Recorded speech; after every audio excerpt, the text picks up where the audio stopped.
नमस्कार दोस्तों। पंडित रमाकांत शास्त्री चारों वेदों के ज्ञाता और ईश्वर के सच्चे आराधक थे। नियम से पूजा पाठ करते थे और मंदिर की साफ सफाई करते थे। शहर में उनका बड़ा मान सम्मान था। दान दक्षिणा और भोजन की कमी नहीं थी। बदले में वो सिर्फ हरि नाम, हरि कथा, शास्त्र कथाओं का वाचन कर धर्म का प्रचार करते थे। दूर दूर तक उनके यजमान और भक्त फैल चुके थे, इसलिए वो एक शहर से दूसरे शहर यात्रा करते थे। कभी किसी धर्म सभा को संबोधित करने के लिए, तो कभी किसी सत्संग के लिए। इसी क्रम में एक दिन वो बस से सत्संग प्रवचन के लिए जा रहे थे।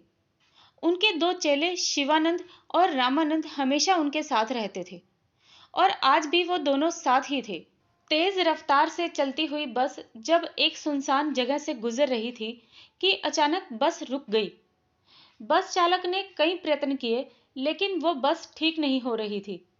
यात्री परेशान हो रहे थे। घबराहट फैल गई थी कि ये बस इस जंगल में ही आकर क्यों खराब हो गई है। ये खतरनाक इलाका है। आए दिन यहाँ वारदातें हो जाया करती हैं। यात्रियों के साथ साथ दोनों चेले भी घबरा गए थे।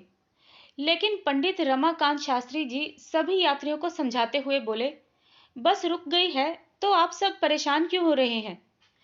चलना रुकना तो सब ईश्वर के हाथ में है। उसी की इच्छा से ये बस यहाँ रुकी है। यह शरीर भी तो उसी का दिया हुआ है। जब तक सांसें चल रही हैं, तब तक जीवन चल रहा है। जहां सांसें रुकी, वहां सब कुछ थम जाता है। चालक साहब, आप बस को ठीक करने का प्रयत्न करिए, तब तक हम लोग इस जगह पर सैर कर लेते हैं। उनके एक शिष्य ने कहा, महाराज, समय बहुत अधिक हो चुका है। आपको भूख भी लगी होगी। इस जगह पर तो भोजन का कोई प्रबंध भी नहीं दिखाई देता। चिंता मत करो वत्स, इसमें भी उस ईश्वर की ही इच्छा है। उसकी मर्जी के बगैर अन्न का एक दाना भी हमारे मुंह में नहीं जा सकता। यदि उसकी इच्छा हुई तो भोजन भी मिलेगा। पंडित जी महाराज के मुंह से ये वचन सुनकर यात्री उनसे बेहद प्रभावित हुए और एक सज्जन यात्री बोल उठे, आप धन्य हैं महाराज, आप महान हैं। हम जैसे दुनियादारी में फंसे हुए लोग बेकार की चिंताओं में घिरे रहते हैं। आप जैसे महात्मा ही हमारा उद्धार कर सकते हैं। एक अन्य यात्री ने कहा, महाराज, बस में बहुत गर्मी है। आप चाहें तो किसी पेड़ के नीचे विश्राम कर सकते हैं। जैसी ईश्वर की इच्छा। वैसे हम विश्राम की जगह भ्रमण करना ज्यादा पसंद करेंगे। ये कहकर पंडित जी महाराज और उनके चेले बस से उतर गए। पंडित जी के मुंह से हर समय ओम नमः शिवाय का जाप होता रहता था। वो अभी भी ओम नमः शिवाय का जाप करते हुए बस से उतरकर टहलने लगे। दोनों शिष्यों को बहुत भूख लगी थी, लेकिन गुरुजी जैसे तपस्वी के सामने कुछ कह पाने की उनकी हिम्मत नहीं हो रही थी।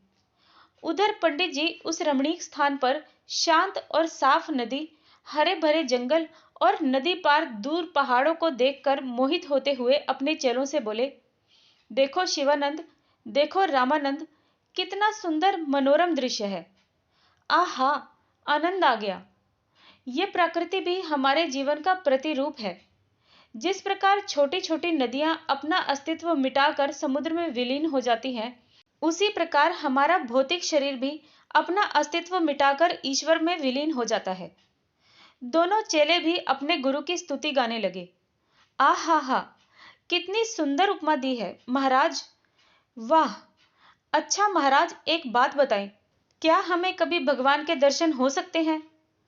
पंडित जी ने एक बार फिर डींग हाँकनी शुरू की। लगता है बालक, तुमने भगवत गीता का ढंग से अध्ययन नहीं किया। भगवान श्री कृष्ण ने अर्जुन को जो अपना विराट रूप दिखाया था, उसमें हजारों सूर्य के समान प्रकाश था। मैं उसी रूप को हमेशा देखता रहता हूँ और मुझे तो क्षण प्रति क्षण भगवान के दर्शन होते ही रहते हैं। मेरे गुरुदेव ने ईश्वर भक्ति का यही मार्ग सुझाया था और मैं अक्षरशः अपने गुरु का पालन करता हूँ। धन्य है मेरे गुरु, जिन्होंने मेरा जीवन सफल कर दिया। अभी ये बातें हो ही रही थी कि वहां से कुछ ग्रामीण लोग गुजरे। पंडित जी महाराज ने उनसे पूछा, वहां नदी के उस पार कोई रहता है क्या। एक ग्रामीण ने उत्तर दिया, नहीं महाराज, वहां कोई नहीं रहता। जंगली जानवरों का भय हर समय बना रहता है, इसीलिए वहां कोई बसावट नहीं हो पाई है। हमें आश्चर्य होता है कि इतनी सुंदर जगह पर कोई रहता क्यों नहीं। दूसरे व्यक्ति ने कहा, बस वहां 3 साधु रहते हैं। 3 साधु? क्या करते हैं वो तीनों साधु? बस कुछ नहीं महाराज, भगवान का भजन करते रहते हैं, तपस्या करते रहते हैं और कभी किससे मिलते नहीं। क्या आप लोगों में से किसी ने उन्हें देखा है? पंडित जी ने पूछा। तो एक ने कहा, जी महाराज, अपने लड़कपन में मैं एक बार खेलते खेलते नदी के उस पार चला गया था। जंगली जानवरों की भयंकर आवाज सुनकर घबराकर एक ऊंचे पेड़ पर चढ़ गया था। वहां उस पेड़ से मैंने उन तीनों साधुओं को देखा था। वो किसी से कुछ नहीं कहते, आपस में कोई बातचीत नहीं करते, बस हमेशा तपस्या करते रहते हैं। उन तीनों साधुओं से मिलना चाहते हैं हम, पंडित जी ने कहा। तो एक तीसरा ग्रामीण बोला, ये जो घटना इन्होंने बताई है, ये तो सालों पुरानी है महाराज। पता नहीं अभी तक वो तीनों जिंदा भी होंगे या नहीं। अगर जिंदा हुए भी तो भी वो अज्ञानी इस योग्य नहीं कि आप जैसे महात्मा उनके पास जाएं। कहाँ आप जैसे प्रकांड पंडित और कहाँ वो तीनों मूर्ख। लेकिन पंडित जी बिल्कुल भी नहीं माने और इन तीनों से मिलने की जिद करने लगे। गांव वालों ने एक नाव तैयार की और सन्यासी महाराज को लेकर उस पार चल दिए। जंगली जानवरों की खौफनाक आवाजों के बीच वो लोग जंगल में आगे बढ़ते जा रहे थे। दोनों चेलों की हालत डर के मारे खराब हुई पड़ी थी, लेकिन गुरुदेव निडर होकर परमात्मा का नाम जपते जपते आगे बढ़ते जा रहे थे और बढ़ते बढ़ते वो उस स्थान पर पहुंच ही गए जहां पर वो तीनों साधु तपस्या कर रहे थे। तीनों साधु अपनी झोपड़ी से बाहर निकले। पंडित जी ने देखा कि वो सूख कर कांटा हो चुके थे। एक वस्त्र में लिपटे बेजान से तीनों बूढ़े बाहर आए और उन्होंने बिना कुछ कहे पंडित जी महाराज को प्रणाम किया। महाराज ने भी अपना हाथ उठाकर आशीर्वाद दिया, कल्याण हो। कुछ रुककर फिर पंडित जी ने कहा, सज्जनों, हमने सुना है कि आप लोग लंबे समय से अपनी मोक्ष की प्राप्ति के लिए इस वन में तपस्या कर रहे हैं। वे तीनों साधु कुछ समझ नहीं पाए और एक दूसरे का मुंह देखने लगे। उन्हें मूढ़ अज्ञानी समझकर पंडित जी ने आगे कहा, सज्जनों, ईश्वर की असीम कृपा से ये दायित्व मुझे सौंपा गया है कि मैं उन लोगों का मार्गदर्शन करूं जो ईश्वर को पाना चाहते हैं। वे तीनों अभी खामोश ही रहे। फिर पंडित जी ने आगे कहा, सज्जनों, कृपा करके मुझे ये बताने का कष्ट करें कि ईश्वर को पाने के लिए आप कैसी तपस्या करते हैं। कुछ देर फिर शांत रहकर उनमें से एक बुजुर्ग साधु बोला, हे महात्मा, कृपा हमें ये बताएं कि हम प्रभु को पाने के लिए क्या कर सकते हैं। हम अज्ञानी हैं। हम तो ईश्वर से केवल इतना ही कहते हैं, हे प्रभु, हम पर दया करो। हे प्रभु, हम पर दया करो। बाकी दोनों साथियों ने भी कहना शुरू कर दिया, हे प्रभु, हम पर दया करो। हे प्रभु, हम पर दया करो। ये सुनकर दोनों शिष्यों समेत पंडित जी और सभी लोगों को हंसी आ गई। तब पंडित जी ने गर्व से कहा, अरे नहीं सज्जनों, इस प्रकार तो आप कभी भी ईश्वर को प्राप्त नहीं कर पाओगे। आओ, मैंने मोक्ष प्राप्ति के लिए जिन मंत्रों को वेदों से सीखा है, उनमें से एक आपको बताता हूं। आओ, बैठो। जैसे मैं बैठ रहा हूं वैसे बैठो। पंडित जी बैठ गए और वो तीनों बुजुर्ग भी बैठ गए और पंडित जी ने बड़े ही मीठे स्वर में गाना शुरू किया।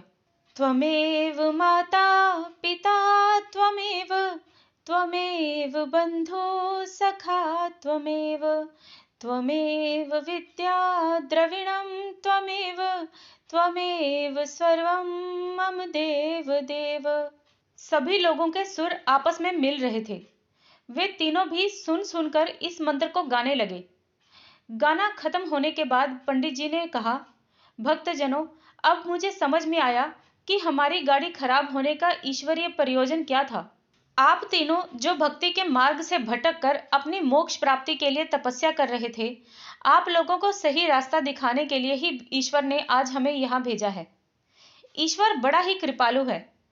हर अच्छी बुरी घटना में उसका कोई ना कोई प्रयोजन छिपा हुआ होता है। इतने में बस का हॉर्न बज उठा। पंडित जी ने कहा, लगता है हमारी बस ठीक हो गई है।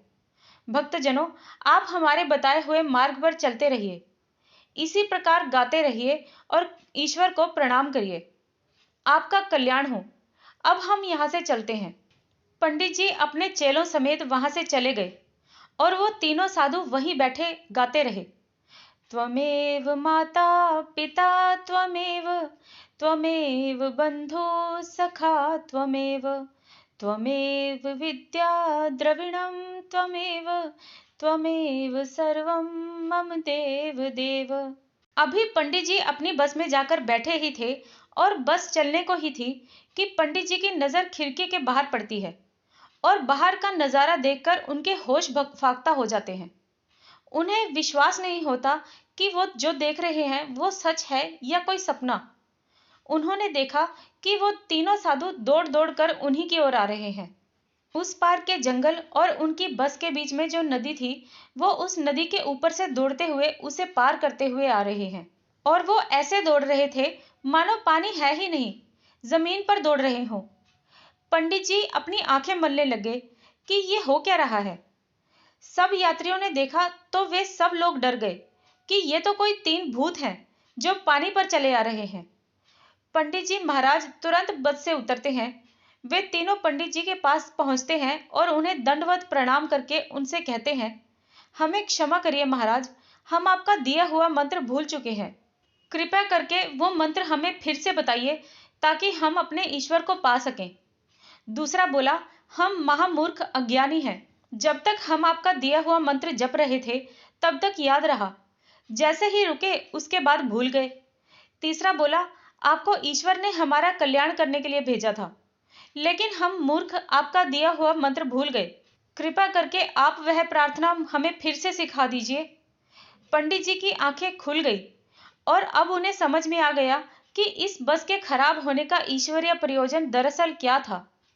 द्रवित होकर बोले, नहीं पुण्यात्माओं, नहीं, आपको प्रार्थना सिखा पाना मेरे समर्थ के बाहर की बात है। हम तो केवल शब्दों, विधियों और शास्त्रों में उलझे हुए तुच्छ प्राणी हैं।